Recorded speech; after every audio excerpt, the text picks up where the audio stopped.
예, 그 여러분 가운데, 물론 좀 오래된 얘기지만, 그때는 이제 국민학교라고 그랬죠. 지금은 이제 초등학교인데, 그, 초등학교 다닐 때, 그 소풍이 참 좋았었죠. 봄하고 가을 두 번 갔나요?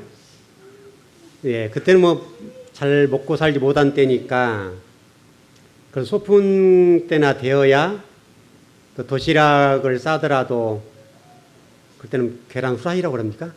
그 계란말이도 해줬죠. 그게 특별식이었죠. 저희들에게는. 뭐, 그때는 뭐, 그 계란말이 하나 하는 것 자체가 어려울 때니까, 계란말이하고 또 그 도시락에다 그렇게 계란 후라이를 해서 딱 하나 깔아주는 것. 그거 먹었던 때가 굉장히 좋았고요. 하여튼 그런 시대입니다.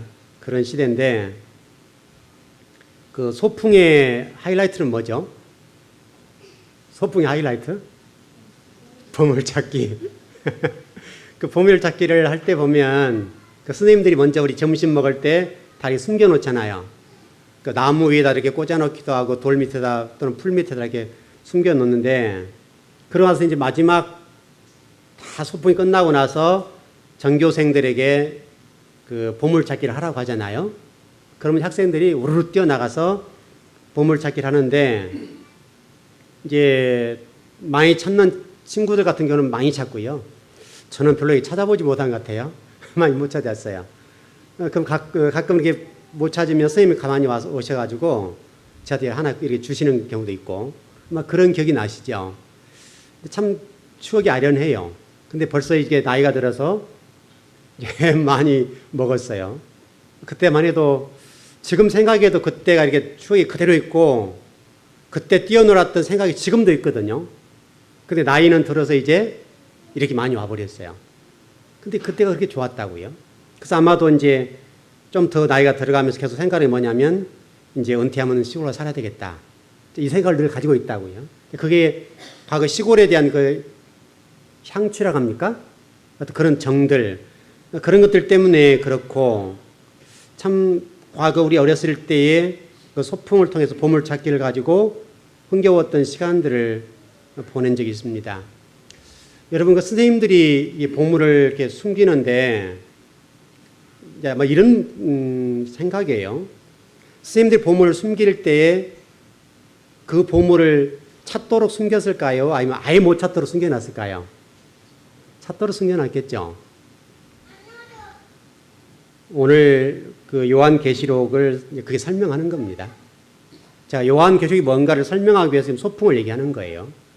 그러니까 요한계시록은 우리가 생각하면 하나님이 우리 주의 종들과 하나님 백성들에게 하나님 말씀을 꽁꽁 숨겨놨다고 생각한다고요. 아예 못 찾도록. 그래서 우리 요한계시록에 관련된 말씀에 대해서 주의 종들과 또 심지어는 신학자들과 또 성도들 마찬가지로 요한계시록은 숨겨놓은 책이니까 찾을 생각을 못했다고요. 그동안에 우리가. 근데 우리가 생각해보면 요한계시록도 소풍과 똑같게 보물찾기와 같은 것인데, 요한계시록을 하나님이 감춰 놓으시려고 하고 아예 못 찾게 하고 열어보지 못하도록 하려고 하면 기록할 이유가 없잖아요. 여러분, 그렇지 않습니까?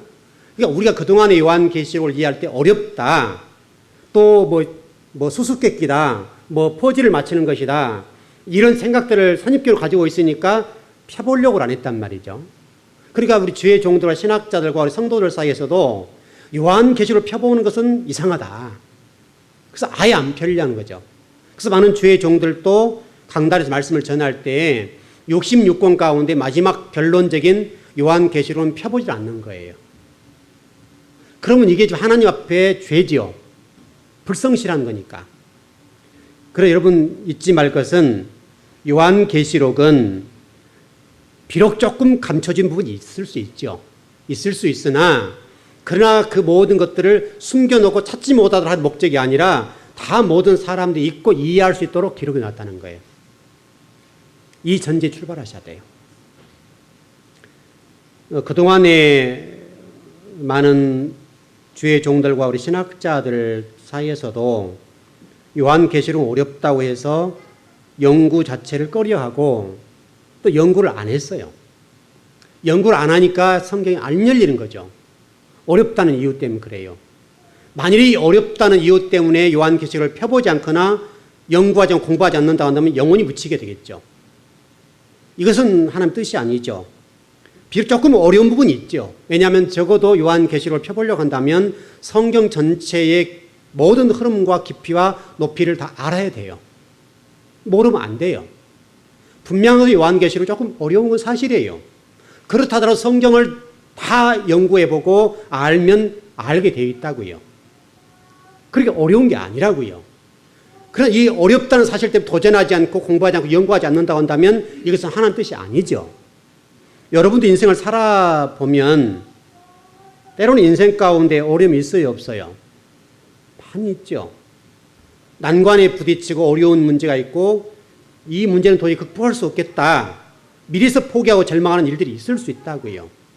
그러나 여러분 절대 잊지 말 것은 여러분 앞에 놓여있는 어떤 어려운 문제 또는 어떤 힘든 일들이 있다 할 때 그것을 힘들다고 어렵다고 도전하지 않고 극복하려는 노력이 없다고 한다면 여러분들은 그것을 넘을 수가 없어요. 누구에게나 어려움은 있어요. 여러분에게도 어려움이 있고 또 저에게도 어려움이 있을 수 있다고요. 모든 사람에게는 다 어려운 문제가 있어요.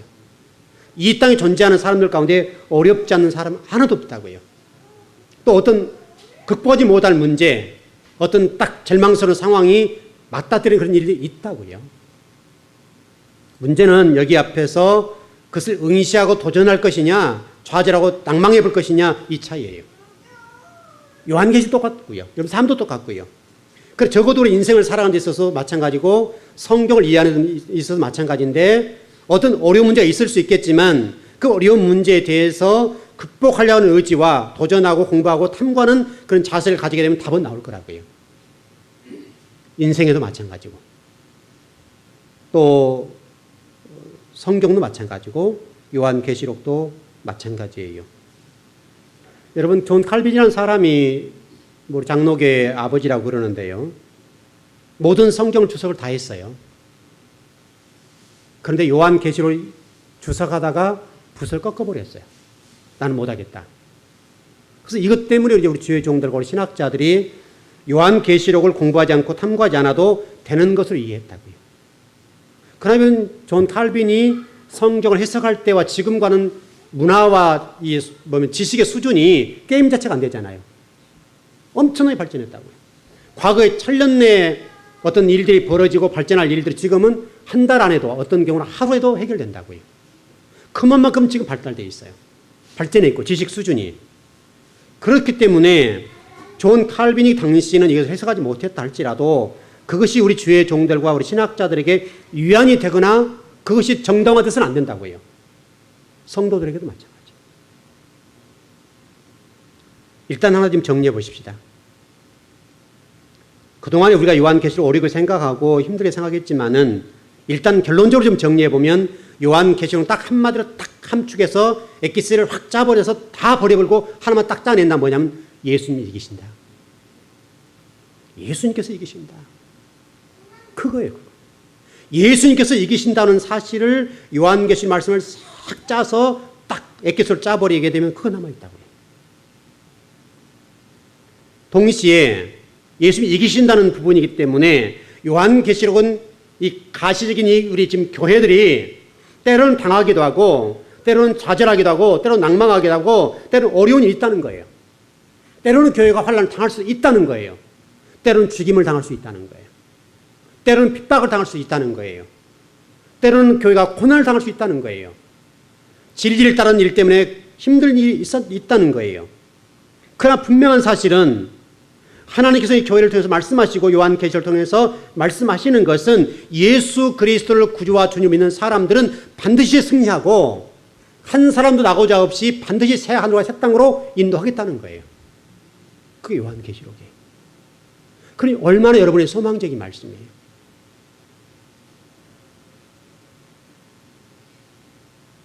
물론 여기에는 약간의 어려운 난제가 있어요. 그러나 그 난제가 어렵다고 해서 요한계시록을 펼쳐보지 못하고는 그러진 않아요. 여러분 때로는 그 성경이 번역상에 좀 문제가 있을 수 있죠. 있을 수 있습니다. 여러분이 그래서 원본이 있다고 한다면 원본을 계속 복사해 와서 사본적으로 이렇게 오다 보니까 또 그 히브리어에서 또 그다음에 뭐 라틴어로 그다음에 뭐 영어로 중국어로 한글로 번역된 과정 속에 왜 오해가 없겠어요? 오차가 왜 없겠냐고요. 좀 잘못된 게 있을 수 있죠. 좀 사람이 번역에 오다 보니까 좀 잘못 보고 문화와 또 사회 환경 지식의 수준이 다르기 때문에 조금 잘못된 번역이 있을 수 있어요. 그렇지만 그렇다더라도 성경 전체가 말하려고 하는 의도는 전혀 훼손당하지 않았다고요. 창세기 요한계시록이 때로는 번역이 잘못되어서 힘든 부분이 있어요. 그래서 번역이 어려울 때가 있다고요. 해석하기 어려울 때가 있다고요. 그렇다 할지라도 요한계시록까지 전체적인 성경을 보게 되면 하나님 말씀할 의도와 그분의 생각을 분명히 설명해 놨다고요. 요한계시록은 표면적으로는 소아시아 7교회에게 편지 형식으로 이 글을 써놓은 거예요. 물론 여기 안에는 여러 가지 일들이 있죠. 그래서 이 고대 사회에서 7이라는 숫자를 통해서 교회라는 이 이름으로 하나님의 뜻을 전해놨다고요. 우리 교회들에게. 그러니까 이 소아시아 7교회는 어떤 교회를 특정해서 말씀하려고 하는 것이 아니라 전체 교회에게 우리 주님께서 말씀하시고자 하는 의도와 뜻을 설명해 놓은 거예요. 우리 교회에게도 여러분에게도. 그래서 7교회를 들어서 설명하는 거예요. 그래서 여러분 고대 사회에서 7이라고 하는 것은 전체 또는 완전 이런 말이잖아요. 그러니까 이 7교회를 통해서 한국 교회와 또 우리 즐거운 교회에도 하나님께서 말씀하시려고 말씀을 하신다는 거예요. 그러니까 지금 이 소아시아 7교회에 말씀하신 말씀들을 잘 연구해 보면 또 그걸 탐구해 공부해 보면 지금 내가 어떻게 가고 있는지 한국 교회와 우리 즐거운 교회가 어떻게 가고 있는지를 분명히 알 수 있다고요. 그거를 보라는 거예요. 그거를. 그리고 반드시 7교회를 통해서 하나님께서는 승리하신 모습을 보여주겠다는 것이 하나님의 생각이에요. 거기 안에는 다양한 교회가 있어요. 여러분 잘 아시는 대로 몇 교회를 소개하면 에베소 교회를 보시죠. 에베소 교회는 헌신하고 충성하고 봉사하고 마치 우리 성도들, 한국교회 성도들이 그냥 교회 와서 열심히 헌신하고 봉사하고 막 이렇게 일하는 거 있잖아요. 부지런하게 일한다고요. 근데 에베소 교회에게 설명하는 게 뭐예요? 너희들이 나를 위해서 봉사하고 희생하고 충성하고 다 했다 이거예요. 그런데 한 가지 잃어버린 것이 있다. 첫사랑을 잃어버렸어. 다시 설명하면 예수님 없이 일했다는 거예요. 예수님 없이. 나와 전혀 상관없이 일했다는 거예요. 그래서 너희들이 지금 이 첫사랑을 버렸기 때문에 내가 너희를 버릴까 싶어. 그러니까 먼저 일하는 것도 중요하고 헌신하고 충성하는 것도 좋지만 그보다 우선한 게 뭐냐면 너와 나의 관계가 회복돼야 돼. 그거 설명하잖아요. 여러분 사대교회 같은 경우는 어떻습니까?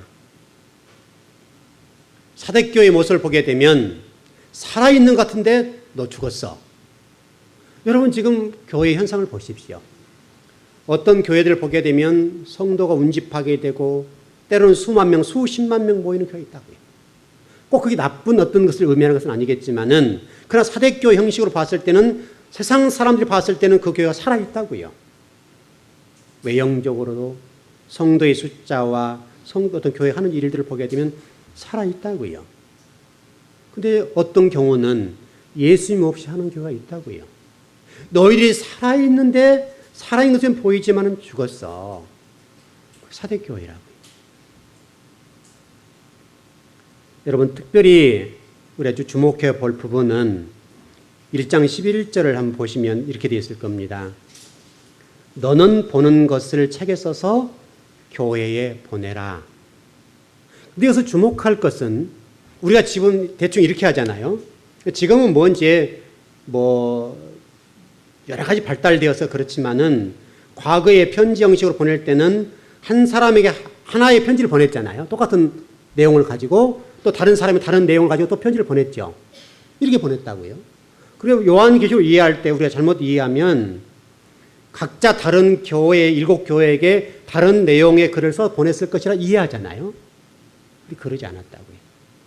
7교회에게 똑같은 내용의 글을 똑같은 교회에 다 보냈다는 거예요. 이게 주목할 부분이에요.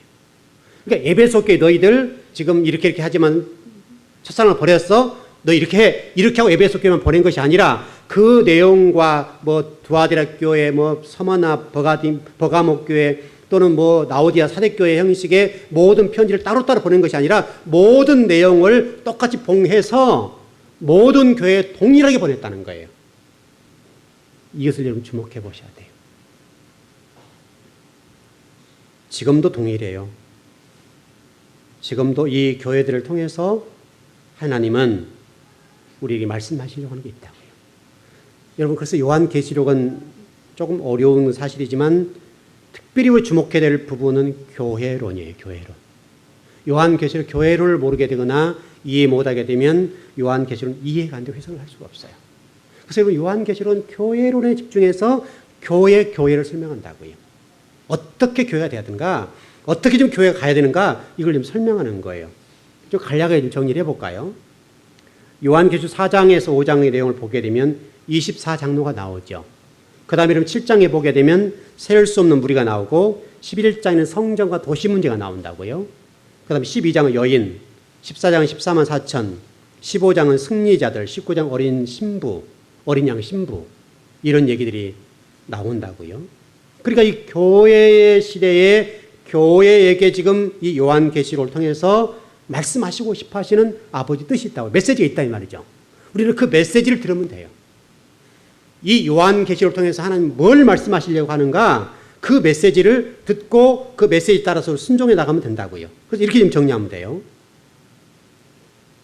요한계시록은 당시 로마의 압제를 받고 있었던 교회를 향해서 로마인들이 알아볼 수 없는 그들만의 상징, 그들만의 소문, 구약의 언어를 그 교회들에게 보낸 거예요. 그래서 지금 너희들이 이렇게 해야 돼. 전투적인 교회로, 또 고난을 받고 있지만 절대 굴복하지 말고 내가 늘 도와줄 거야. 그러니까 승리할 수 있어. 그래, 견디어. 이런 내용이라고요. 그 요한계시록이에요. 또 때로는 요한계시록 내용들을 보게 되면 지금 교회도 마찬가지죠. 현재 교회들도 마찬가지인데, 여러분 교회를 보게 되면 어떤 경우가 있냐면, 여러분 교회들 가운데 교회를 개척하고 또 교회가 세워졌던 교회들 가운데 문을 닫는 교회가 있어요, 없어요? 많죠. 지금 시대는요, 교회가 문을 닫는 교회들이 너무 많아요.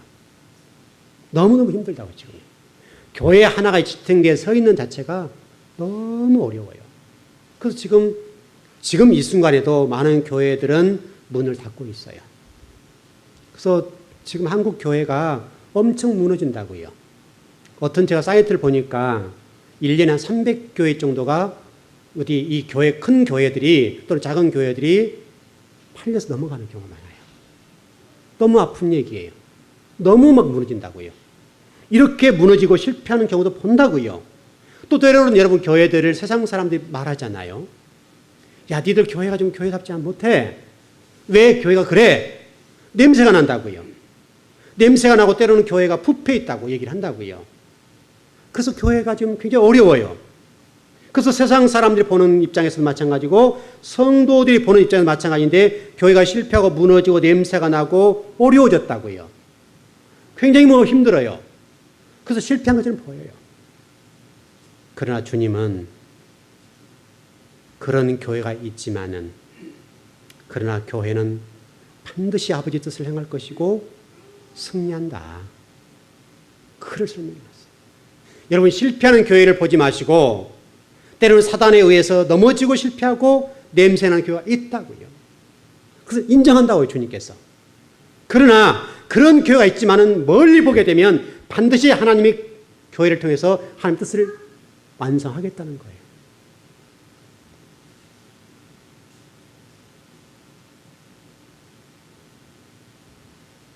이 가시적인 교회를 보면 때로는 이렇게 냄새도 나고 실패한 것처럼 보이기도 하고, 때로는 문을 닫는 교회도 있어요. 근데 요한계시록을 통해서 주님께서는 그런 교회의 모습과 천상의 교회의 모습을 두 개를 딱 띄워놨어요. 두 개를 이렇게 딱 띄워놨다고, 성경 속에. 그리고 너희들 봐라, 염려하지 마라. 너희들은 위대한 존재가 될 것이고 내가 반드시 너희를 통해서 승리하도록 할 것이야. 라고 설명한다고요.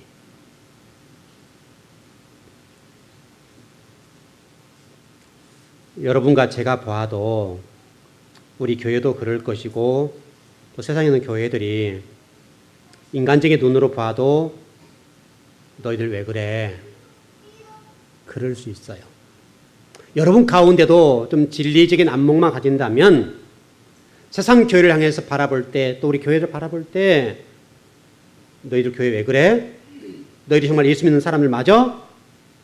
너희들이 정말 믿는 자답지 못해? 라고 얘기한다고요. 할 수 있어요. 또 세상 사람들이 그런 얘기를 지금 하고 있어요. 제발 너희들 좀 교회다워 라고 얘기할 수 있어요. 너희들이 정말 교인들이 그래? 라고 말할 수 있다고요.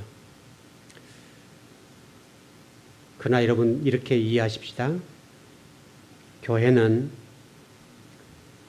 거룩하고 죄가 없는 사람들이 모이는 장소가 아닙니다.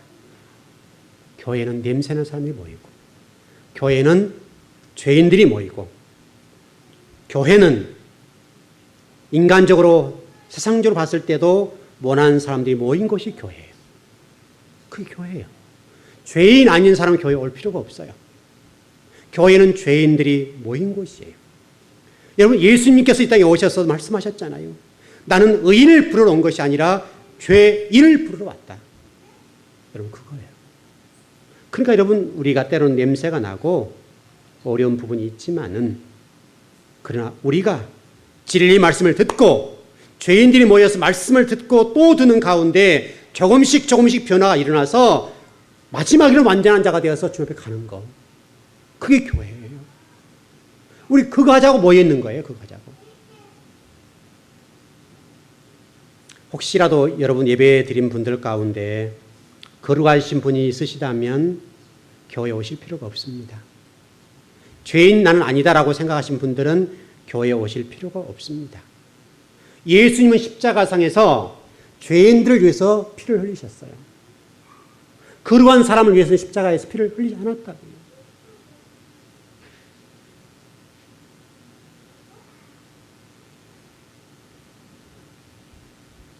여러분 우리가 그것을 인정하고 우리가 죄인이라는 사실을 인정하고 다만 말씀을 통해서 우리가 더 새로워지고 성화의 과정을 거쳐서 영화의 단계에 이르는 마지막에는 예수님처럼 닮아가고 예수님처럼 인생을 살기 위해서 지금 예배하는 거예요. 여기 그래서 모여 있어요. 냄새가 나는 것이죠.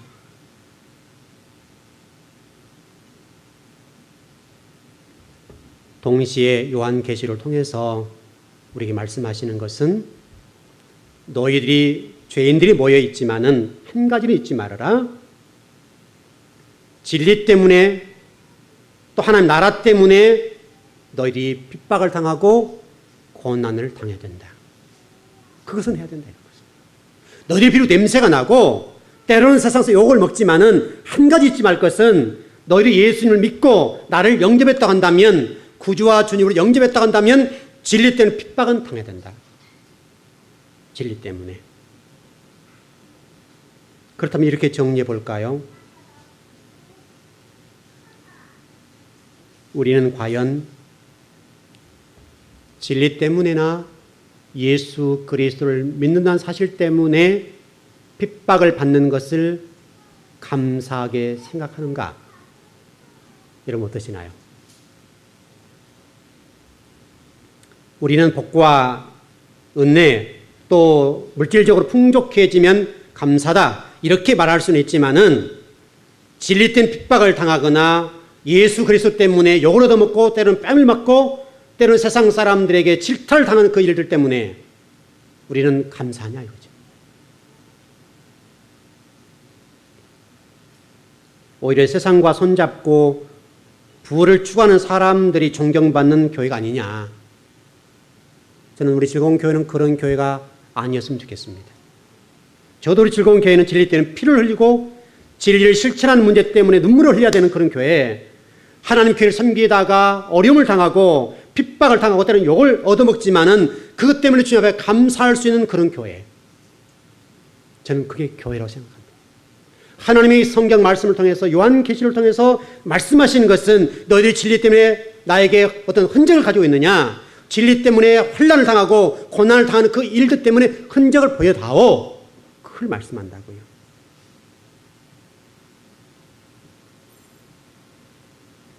여러분, 한 가지를 분명히 정리하십시다. 예수를 믿는다는 사실 때문에 잘 먹고 잘 살기 위해서 예수를 믿는다고 한다면 그것은 기독교가 아니에요. 기독교는 그런 설명하는 게 아니에요. 기독교는 그리스도의 가르침이라고 했잖아요. 그 그리스도의 가르침이 뭐라고 그랬어요? 하나님의 나라. 하나님 나라를 위해서 가는 거예요. 그런데 지금 이 시간에도 한국 교회의 강단에서는 왜 복을 외칠까요? 왜 값싼 복음을 외치고 왜 복을 외치냐고요, 복을. 복. 그것을 외치냐고요. 여러분, 구약의 예언서를 보시게 되면 참 도를 전하는 선지자보다도 거짓 진리를 증거하는 선지자 또는 예언자가 너무 많았다. 이스라엘 백성들과 거짓 종들이 하나가 되어서 그것이 마치 옳은 것처럼 이해했다고요. 그러나 참 선지자, 참 예언자들은 여러분 한결같이 성경을 보시게 되면 핍박당하고 순교를 다 당했다고요.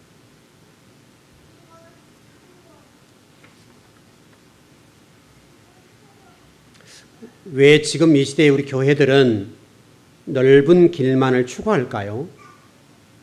예수님이 이렇게 말씀하셨죠. 너희들 넓은 길 가라 그렇게 말씀하셨나요? 예수님 말씀하시기를 넓은 길은 사망이고 좁은 길을 가는 것은 생명이라고 말씀하셨잖아요. 근데 우리는 왜 넓은 길을 좋아할까요? 좁은 길을 걷다 보면 걷는 과정은 힘이 들고 어렵고 힘들지만은 그러나 좁은 길 너머에 넓은 길이 있잖아요. 우리 요한계시록 뭡니까? 창세기 공부할 때 그거 공부했잖아요. 지금 저녁이 되면 아침이 됐다는 말씀 속에는 희미하게 어둡지만은 아주 신라 같은 빛이 있었다. 그 빛을 보고 가는 것이 기독교다. 그게 신앙이라고 그랬잖아요. 그러나 그 빛을 따라가다 보면 어느 날은 그 빛이 환하고 말할 수 없는 영광이 그 자리에 있다고요. 그거 보고 가는 거예요. 그거 보고. 그러나 우리가 넓은 길로 가게 되면 그건 멸망이라고 해요. 멸망. 여러분 오늘 본문에도 말씀이 나와 있지만은 또 지난 금요일 처음 공부를 했지만은 하나님의 말씀과 예수 그리스도의 증거를 동격으로 봤다. 동격으로. 다시 설명하면 예수 그리스도의 삶 자체가 말씀이었다. 말씀. 우리도 마찬가지로 예수님이 산 그 삶을 따라가고 그분처럼 사는 것이 말씀을 완성하는 거라고요. 그걸 말씀하시는 거예요. 여러분 가운데 어둠이 있고 때로는 희미한 빛이 있겠지만은 그러나 그 빛을 따라가십시오. 희미하고 잡혔듯 말듯 어둡지만은 또는 어떤 과정 속에 힘든 일이 있지만은 그 빛을 보고 따라가는 것 그게 기독교라고요. 그게 진리를 추구하는 자의 삶이라고요. 여러분 초대교회를 보십시오. 그리고 한국 교회를 보십시오. 한국 교회가 이렇게 세워지기까지는 우리 신앙의 선배들이 피를 뿌렸고 초대교회도 동일하게 여러분과 저에게 복음을 증거하기 위해서 많은 사도들과 성도들이 순교자가 되었다고요. 피 위에 세워졌다.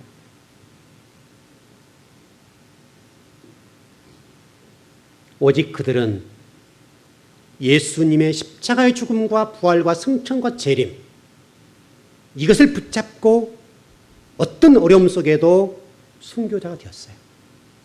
여러분 한국교회 우리 초대교회 성도들을 보십시오. 그 초대교회 성도들도 예수님을 부인하게 되면 살려준다고 그러잖아요. 그러나 예수님 부인하지 않고 죽음을 선택했다고. 그 피에 지금 세워진 것이 우리 교회다고요. 여러분 그 에레미야 선지자를 아시지요? 에레미야 선지자는요. 빈 통나무 속에 집어넣어서 톱으로 켜서 죽였어요. 빈 통나무 속에다가 에레미야를 집어넣고 톱으로 켜서 죽였다. 얼마든지 하나님 부인할 수 있잖아요. 하나님을 부인하면 살 수 있었잖아요. 거짓 증거하면 살 수 있었잖아요. 그러나 에레미야는 끝까지 진리를 증거했고 하나님을 아버지로 고백하다가 순교자의 삶을 살았다고요. 여러분, 이것이 기독교예요. 이것이 우리 그리스도인이 가야 될 길이라고요. 베드로는 십자가를 거꾸로 매달아서 죽었습니다. 여러분, 성경에 나와 있는 수많은 사람들은 이렇게 죽었습니다. 기름에 튀겨서 죽였다. 여러분, 기름에 튀긴다는 말 아시겠죠? 새우를 튀기듯 튀겨서 죽였다. 어떤 경우는요, 우리 사람이 몸이 껍질 있죠? 피부 껍질, 이걸 벗겨서 죽였다고요. 그 고통을 한번 생각해 보세요. 한 번에 죽는 것은 간단하죠. 피부의 색을, 이 껍질을 하나하나 벗겨서 죽였다고요. 어떤 경우는 부모가 보는 앞에서 자식들을 한 명씩 죽이기도 했고요. 어떤 경우는 엄마 앞에서 갓난아이를 죽여서 그 죽인 갓난아이를 어머니 목에 매달았다고요. 그리고 목에 매단 상태로 거리를 활보하게 만들었어요. 여러분, 그 고통을 아시겠죠?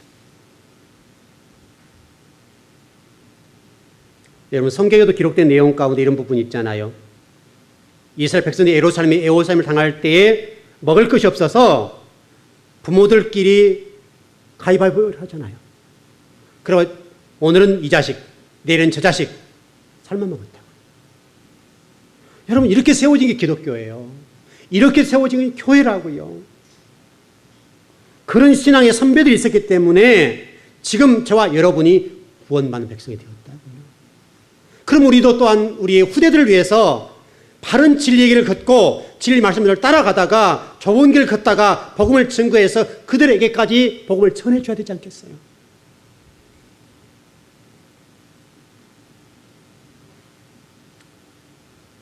여러분, 우리 신앙의 선배들도 여러분 죽창 아시죠? 죽창. 대나무로 된 그 칼 있죠?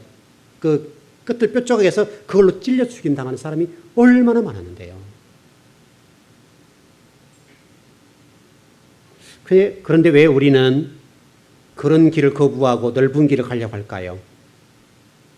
물론 우리 즐거운 교회 성도는 예외라고 생각합니다.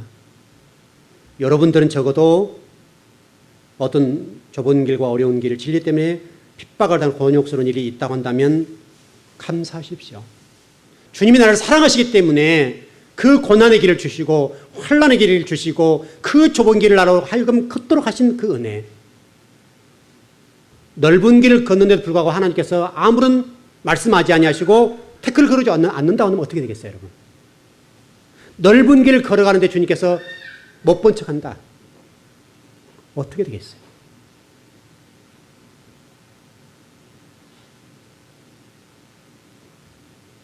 이런 어려움이 우리에게 있었고 지금도 어려움이 있겠지만은 앞으로도 그러겠지만 그럼에도 불구하고 교회가 실패했나요? 교회 실패했냐고요. 그 핍박을 당하고 그렇게 많이 죽임을 당하고 때론 불로 화형을 당하기도 하고 기름에 튀기기도 하고 톱으로 켜서 죽이기도 하고 십자가에 못 박혀 죽이기도 하고 죽창으로 죽이기도 하고 때로는 목을 절단하기도 하고 수많은 우리 신앙의 선배들이 그런 고통을 겪었고 또 때로는 교회를 불을 태우기도 하고 그럼에도 불구하고 교회가 실패했냐고요. 12명의 사도로 출발했던 교회가 지금은요 전 세계 인구가 70억 정도를 본다고 한다면 지금 70억 가운데 20억 정도 믿고 있거든요. 놀랍잖아요, 여러분. 11명의 사도가 출발해서 지금 2000년이 흘러가는 동안에 그동안에 죽고 사는 사람이 있었겠지만 현재에도 70억 인구 가운데 20억이 믿고 있다고요. 여러분, 이게 기독교예요. 아무리 기독교는 죽이고 또 죽여도 그 죽이고 핍박과 고난 가운데 생명이 움트는 것이 기독교예요. 왜냐하면 그거는 하나님이 함께 하시니까요. 앞으로도 교회는 어떤 고난과 어려운 일이 있겠지만은 건재하게 존재할 겁니다. 여러분, 그것을 설명하는 게 뭔지 아세요? 요한계시록이에요. 그러니 여러분, 요한계시록 좋아요, 안 좋아요? 지금 우리에게 어떻게 살아라고 어떻게 살 방법에 대해서 그 메시지를 전해주는 것, 그게 요한계시록이라니까요. 그래서 우리 금요일에 그런 말씀 제가 전했잖아요. 애언이라고 하는 것이 우리 기독교인들이 생각하는 것처럼 무당한테 가서 점 보는 것처럼 내년 어떻게 살까요? 어떻게 복을 받을까요? 이것을 점치는 것이 예언이 아니라고요. 애언은 과거 구약시대나 신약시대에 살았던 어떤 성경 실패된 일, 성공된 일에 관해서 지금 시대에 이렇게 말씀하십니다. 우리 이렇게 살아야 됩니다. 하고 말씀하는 것이 애언이라고요. 요한계시록은 절대로 실패하지 않는다. 요한계시록은 반드시 승리한다. 어떤 환난과 어떤 고난이 있겠지만은 반드시 교회는 무너지지 않고 반드시 세워진다. 여러분, 그게 요한계시록이에요. 그러니 여러분 소망이 생기죠. 소망이 생기죠.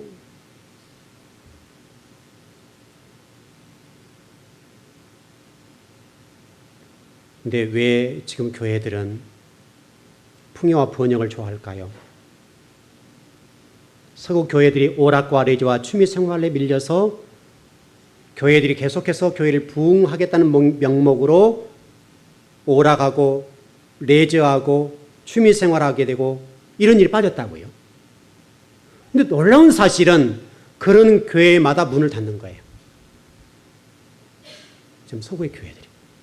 그런 놀라운 사실은, 더 놀라운 사실은 한국 교회도 서구 교회들처럼 교회가 오락과 레저와 취미 생활을 도입하고 있다는 거예요. 여러분, 제가 오늘 주보에다 글을 좀 써놨는데요.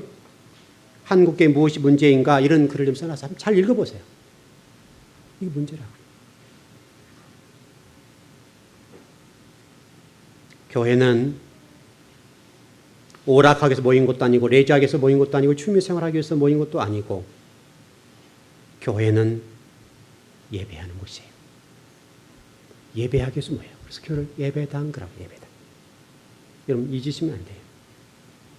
예배당에 모여서 하나님께 영광을 돌리고 그분에게 기쁨을 드리기 위해서 모여 있는 것이 교회입니다. 여러분 일전에 이런 말씀을 좀 드린 적이 있죠. 무화과 나무 비유를 설명드린 적이 있습니다. 여러분 다 기억하시나요? 당시 노마, 이 초대교 똑같은 내용들이지만 당시의 노마가 기독교인들을 그냥 막 죽이는 거예요. 먹을 거 주지 않습니다. 예수 믿는다고 무조건 막 죽이는 거예요. 불에 태워 죽여요. 이런 모습을 보고 모든 성도들이 두렵고 떨려서 예수님을 부인하기 시작해요. 예수님 안 믿겠다는 거예요. 살겠다는 거잖아요. 그때 예수님이 제자들에게 말씀하셨어요.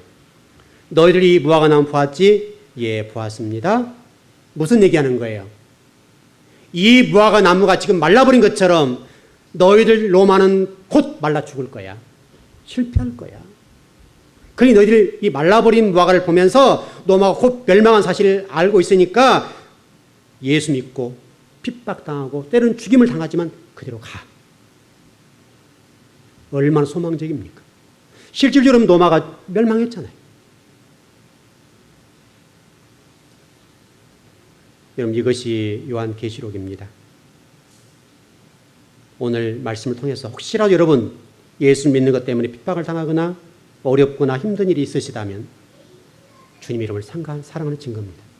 내가 살아있다는 증거입니다. 여러분 세상적인 그 무엇 때문에 주님을 팔아먹거나 주님을 나의 유익의 도구로 삼지 않았으면 좋겠습니다. 그것을 요한계시록이 오늘 우리에게 설명하고 있습니다. 그 복을 누리는 저와 여러분이 되었으면 좋겠습니다. 기도하십시다.